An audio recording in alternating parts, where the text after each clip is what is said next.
Yeah, thanks, Lou. I did a lot of research myself, and our director, Lewis, we watched this documentary, which I think it was on Channel 4, and it was simply called Prison. But the insight that you got to what prison life was like was phenomenal. Do you know what I mean? It really was. It tackled mental health. It tackled the drug abuse that happens in our prison system. And a lot of themes and elements from that Jimmy had already written into our script.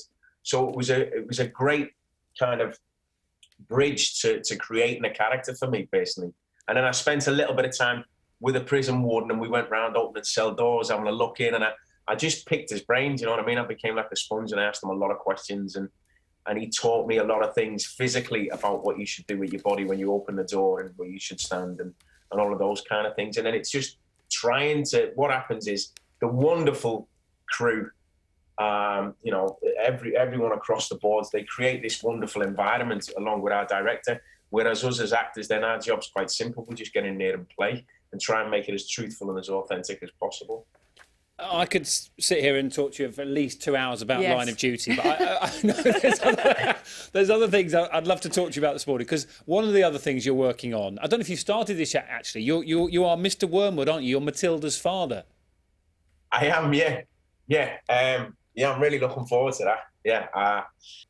Yeah, it is. I think I've seen it once, and Hannah and Grace have seen it twice.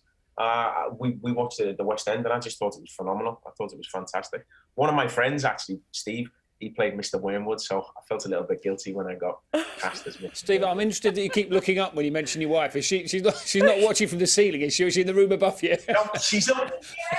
She's upstairs. She's upstairs. She's like this entity just around me. Yeah. Louise, she said you look lovely in yellow. I've done it now, love. Thank you. Yeah, Louise, you look lovely in yellow. Thank you. I like your yellow cushion, so, likewise. And also the fish behind you. What else should we talk to you about? I mean, there's so much. You got stuff going on in Hollywood as well. Yes. Yeah, I have. Yeah. Go on, tell us about it. I was really lucky enough to do Venom 2 along with Tom Hardy, who's a big friend, Tom. And it was a wonderful experience. Directed by Andy Serkis. And the great thing about it, which you two would understand, it's a big Hollywood American film. But I stayed here, so it was great to film in England. You know what I mean? It was lovely for me. That meant I could come home at weekends, and that was just so much fun. And I learned so much from Tom and from Andy on that job. Do you know what I mean? Because you've got you have to pretend there's this monster in the room with you, and it's a tennis ball. And I was like, how do you do that? I don't know what to do here. They were like, right, well, and it was lovely. It was a great experience. You know what I mean? I'm sure it'll be brilliant. Thank you so much for talking to us. And can I say, on behalf of Louise, thank you so much for those lovely things you said at the start of the interview. Because I don't know if you were able to see, but I was able to see her face when you said that, and that will mean an awful lot to her. So thank you. I'm well chuffed. Thank you so much. Absolutely great to speak to you. Good luck with all the things you've got going on. There's so much. Goodbye, Hannah. Thank you very much. Bye, Hannah. Hannah, he said to that. See you, Steve, and all the best for everything. Thank you. I mean,